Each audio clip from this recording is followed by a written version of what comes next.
I'm Brad Manley. I teach in the communication department in addition to being the Student Senate faculty advisor. I've been here for almost 12 years. I love Ember Hills. It's amazing. I definitely recommend the campus tour when that's possible. And I like long walks in my living room. And the piece of advice is like, I don't know, be there, be there, be in class. Out of sight, out of mind is the worst possible situation in an online environment. So be there or be square. Hi, I am Amy Zohar. My pronouns are she and her. I am also a communication faculty member. I'm also the LGBT plus club sponsor. So I would say my tip for students is to engage. Use the campus resources. We have so many incredible resources for y'all. Uh, Unmute yourself in class, turn on your cameras. It's amazing how fast a class can go by when you're engaged over Zoom and how slow it can be when you're not. Uh, Talk to your professors, email them. We love hearing from you. So please reach out to us. Uh, Use the class email list to make friends. Like, it's a great way to set up study groups and things, and join a club. So engage. There's a lot of things in that engage, but engage. Hi, everyone. My name is Shua Madlin. I'm one of the academic advisors at this school. I'm also the student advisor for DACA and undocumented students.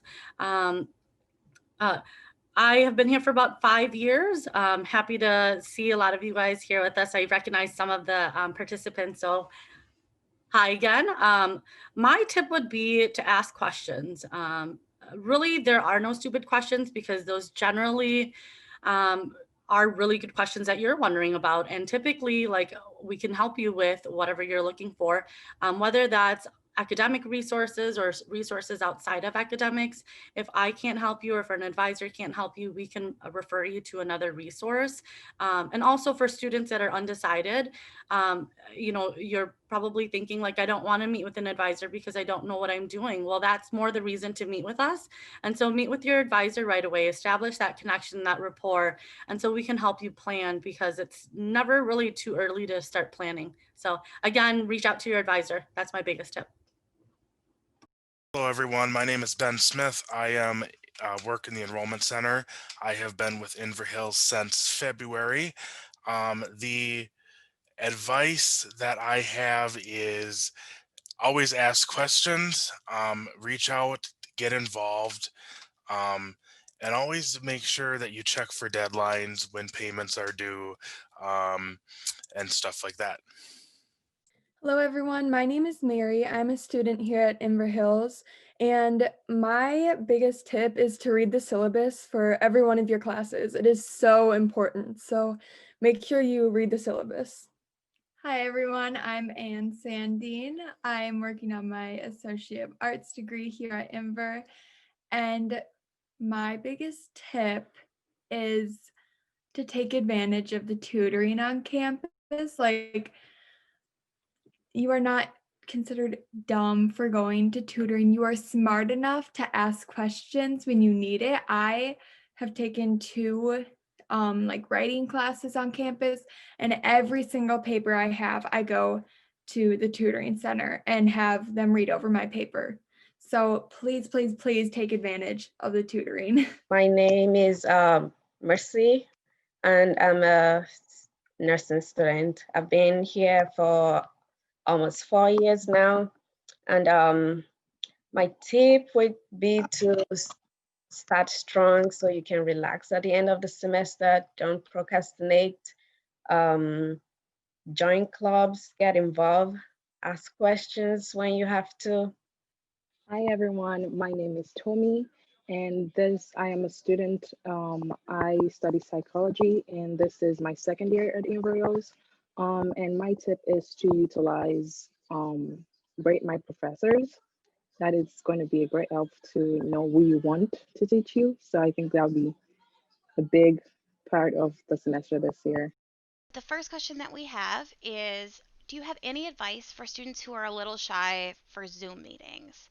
I know eye contact can be a struggle for students. Do you have any tips for how to how do you do Zoom meetings? I think that I'm currently awaiting all of your answers. Since I'm the one who mentioned getting as engaged as we can, I would say that if you're not comfortable turning on your camera, be upfront about that and use the chat function, but also feel free to unmute yourself.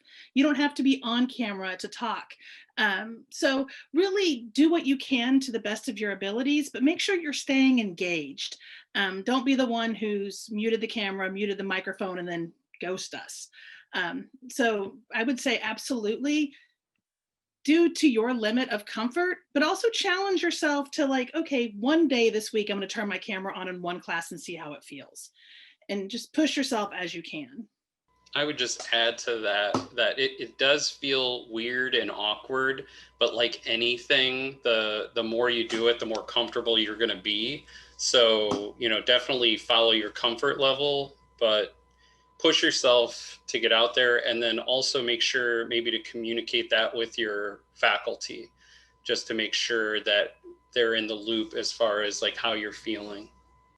I think sometimes you just get nervous knowing there are people watching you. So I think pinning your video and you see yourself alone sometimes helps. I know I'm not a panelist, but I was also going to share. I think turning your self view off as much as you can, and you can the little dot dot dot above your own face. It helps me to not be looking at my own face as I'm talking and to actually connect with the person in front of me. Where can I find more information about clubs? So today after this, we actually have a club fair. So I encourage you to attend that and kind of see what clubs we have and get to know the people in the clubs. Otherwise, you can they send out weekly emails with like a schedule with different clubs and activities on campus. So those will have links to, I think, Zoom meetings and stuff, so you can join the clubs. There's also information on the Inver Hills website. If you go to the student life homepage on the Inver Hills website that Nikki just threw in the chat for y'all, that's a great place. You can also find out who the advisors are and reach out and email them if you have questions. And just feel free, if you see a Zoom link and you know the time, pop in. You don't have to sign up in advance. You don't have to commit to being a part of the club. You can show up as comfortable for you, and join as many clubs as you want. It is a great way, especially in these times, to feel connected and to have some support from the college. 100 years ago when I was a student, I know at a community college, that was life-changing. Like when I was going to class and going home, going to class, going home. And it literally changed my life. I joined a speech team. Pretty soon I was writing for the college paper. I was doing all sorts of things, making friends, connecting with people. And I know it's not quite the same via Zoom, but I would argue it's even more important, like Amy said, to get out there and connect with people, and it'll change your college experience. I guarantee it. And to build on that really quickly, it's also a great way to get leadership experience and boost your resume. Clubs on campus are great places to start building up that experience piece of your resume. And also if you're planning on transferring to a four-year college or university, the leadership opportunities here will bump you up in the list of the applicants. So consider that as well. I'll just add a tiny bit to that, is that when you join a club and it's something of interest, it's nice to just know that you already have a commonality with the people that you're in the room with. And so just know that you're already connected without even really knowing the people. So to just allow yourself the opportunity to get to know them too, because this is kind of your time, when you're in college. So build these relationships. When is the first student Senate meeting? Actually, if you go to that link that Nikki posted, it is on there, is listed for the spring semester when Student Senate does meet. And also, just a friendly reminder, their first meeting is January 14th, and they meet every other Thursday. And you can find that link right on that Student Bulletin website. So the question for the panelists are, what is the best advice you have for PSEO students managing college and high school, connecting with other PSEO students, etc.?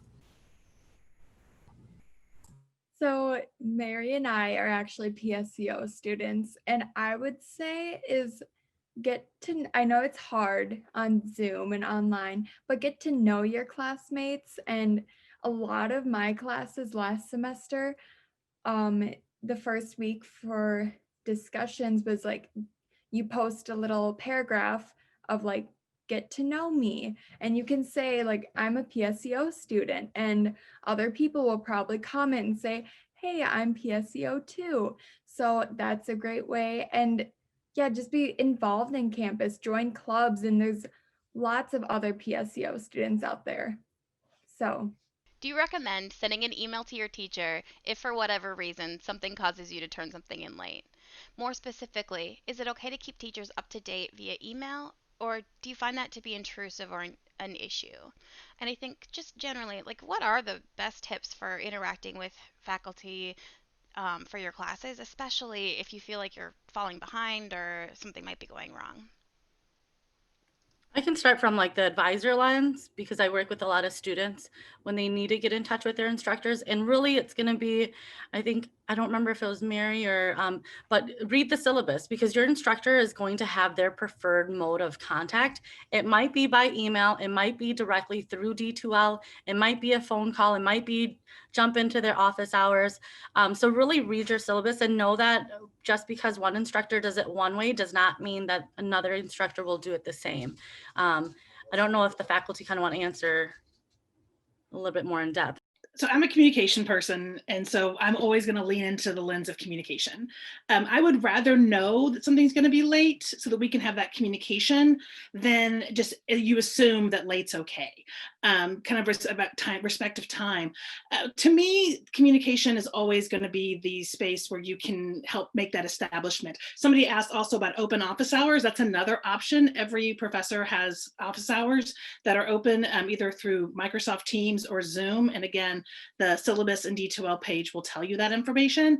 But I would always say that if there is something you feel that would benefit the professor to know so that you can have the best experience in your education, you absolutely should advocate for that.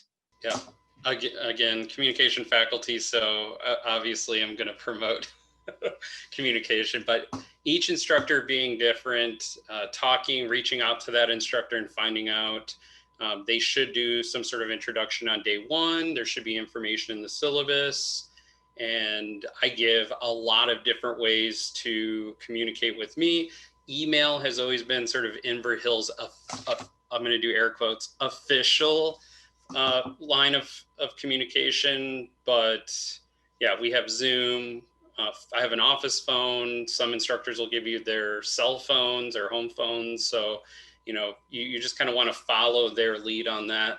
And if anything comes up, it's always better. The sooner the better, loop us in, the sooner the better. And it never hurts to ask.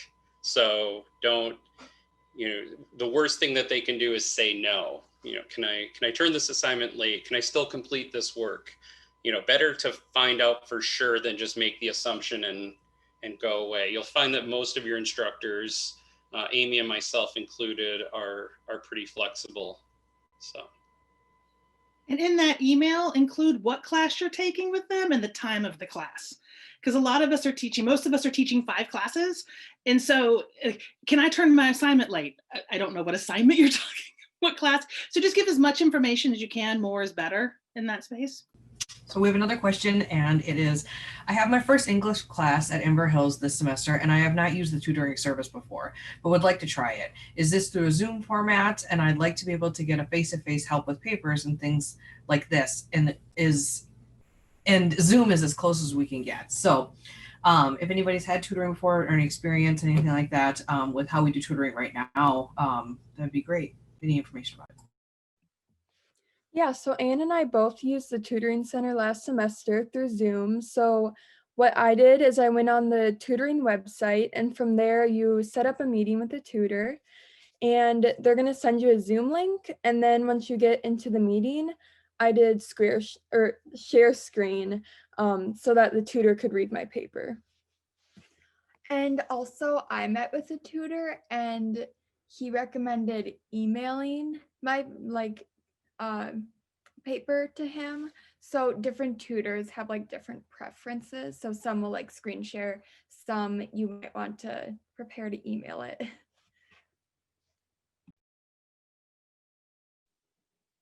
For me, last semester, I used the tutor.com for French and chemistry because I was having a bit of trouble with those classes. So that was a very helpful site as well because there's a lot of varieties in tutors.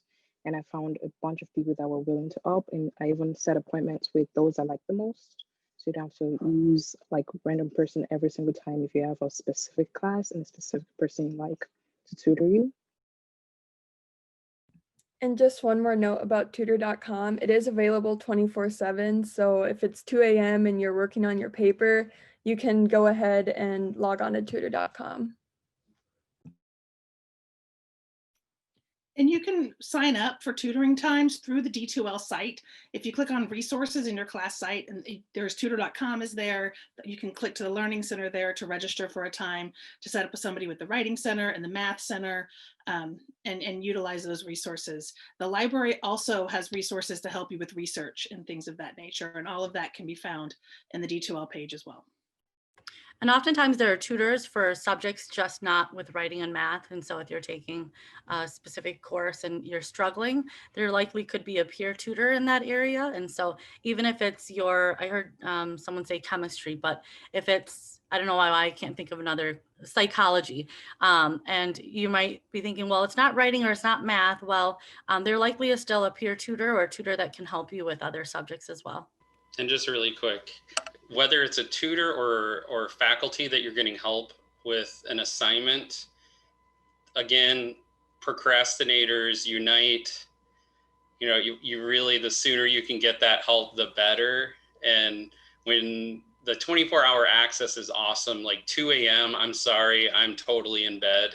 That's like hours and hours after Wheel of Fortune is over. So yeah, so if I get 24, 48 hours notice, that's going to put me in a much better place to help you. And also, I mean, the tutoring help in general, the sooner you can get that, then you can get clarifications from faculty, and it's all good.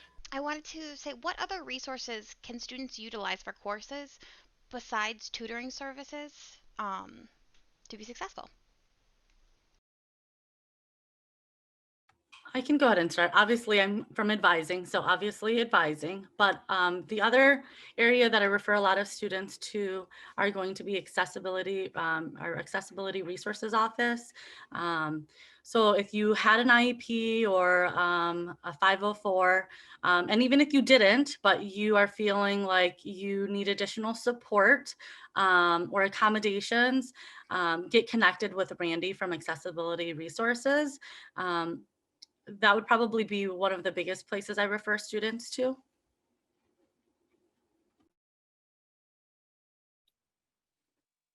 I would also, Bendy actually put in TRIO as another, if you're a TRIO member, they're another great space for support. We have an incredible counseling center. So if you're feeling overwhelmed, we have counselors who can help you work through some of the mental health pieces. I know that right now we're all struggling. So we have an incredible counseling center that has somebody available from, I believe it's 8 to 6. It might be a little later. I don't remember the exact hours of the counseling center. We have an incredible library full of incredible research librarians who want to help you. So you can set up appointments through their website for 15-minute research assistance. They want to help you do your papers and your projects. They get really excited whenever they get to work with students. Faculty do have office hours, so please, you can make appointments through Starfish, or you can pop in. Most of them are open hours. Also, again, I'm going to stress, in D2L, you can email your entire class. As a student, you can just click and send an email to everyone and be like, hey, let's get a study group together. Let's work together on this project, this process, and see who responds. It's a really great way to kind of initiate that conversation and communication.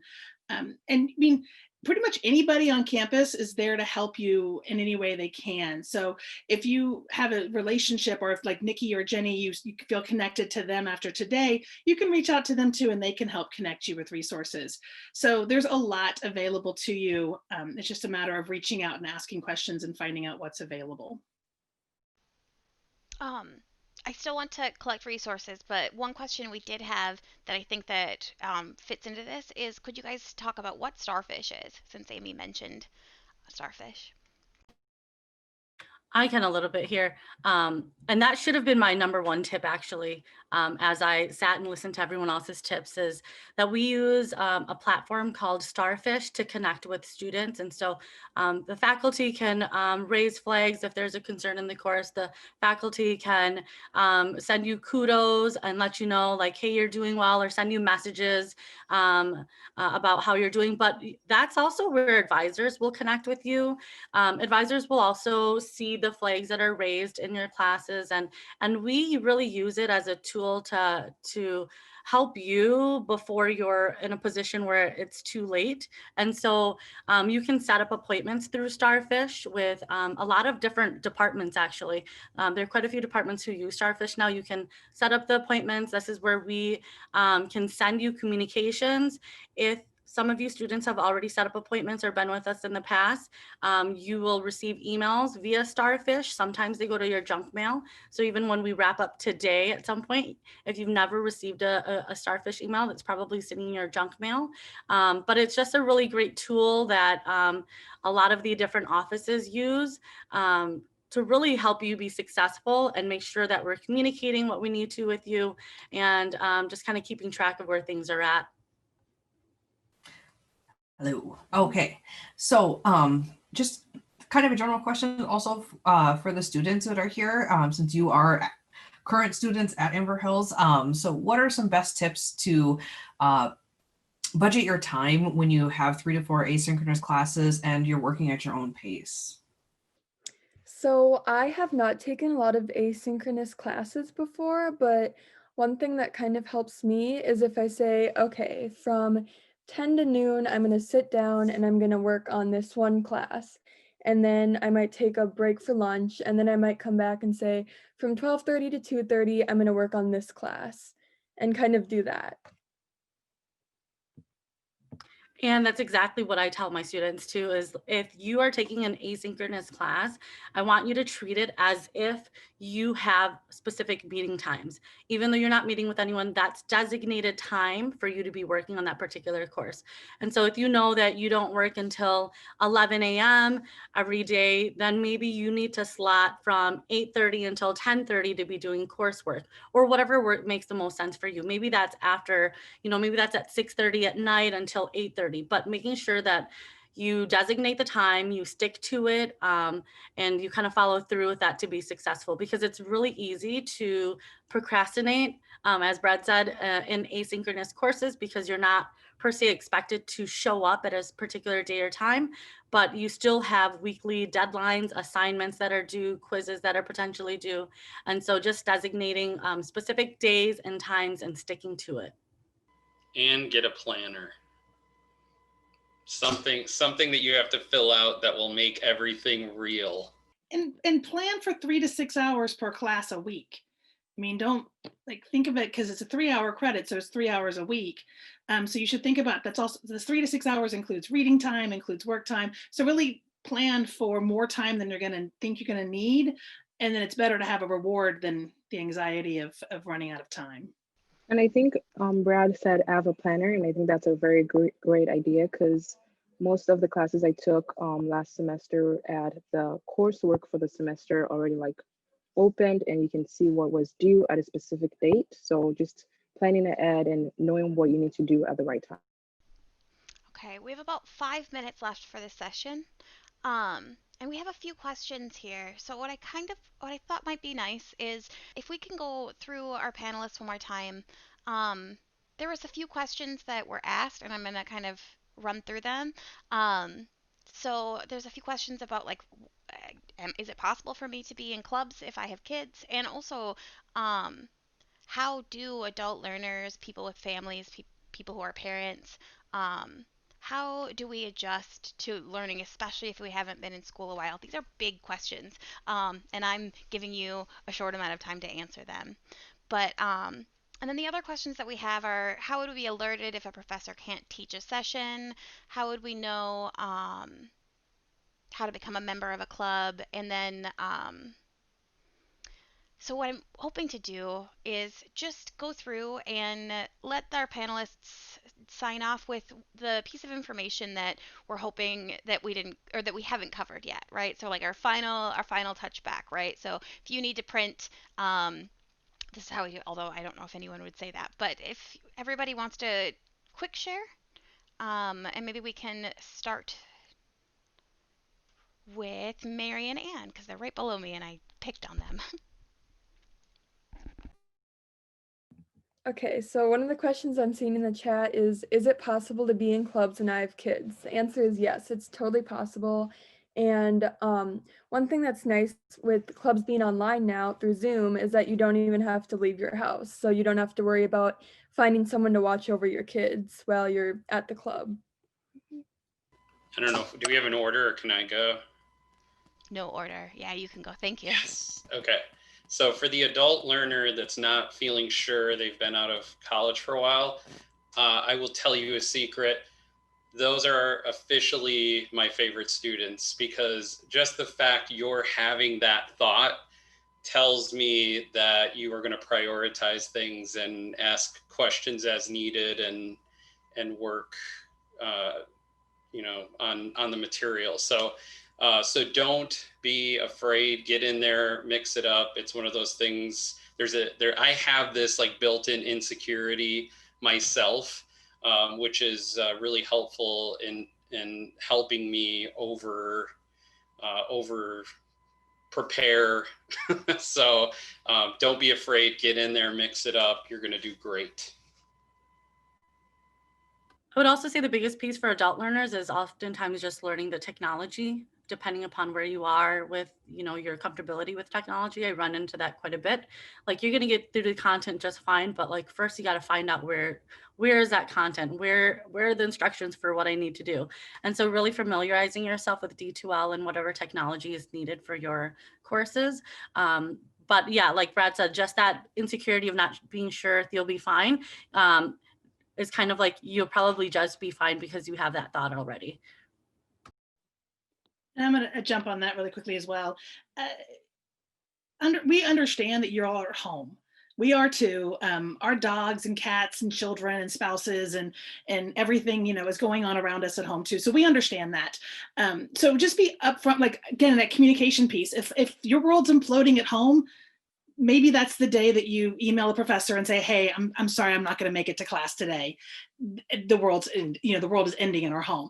So whatever it is, like just be upfront with the faculty and just be really honest about that. And to answer your question, Gavin, about if professors aren't able to teach a session, we email, we'll post it on our D2L pages.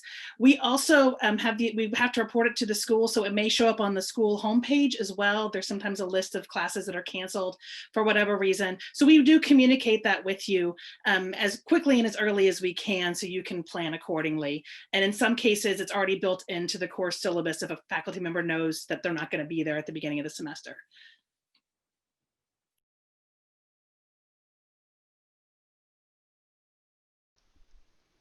Okay. Unless there's any final comments, I want to close this out on time. Does anybody have anything else burning that we haven't been able to share yet? Have fun, and weather is not an excuse this semester.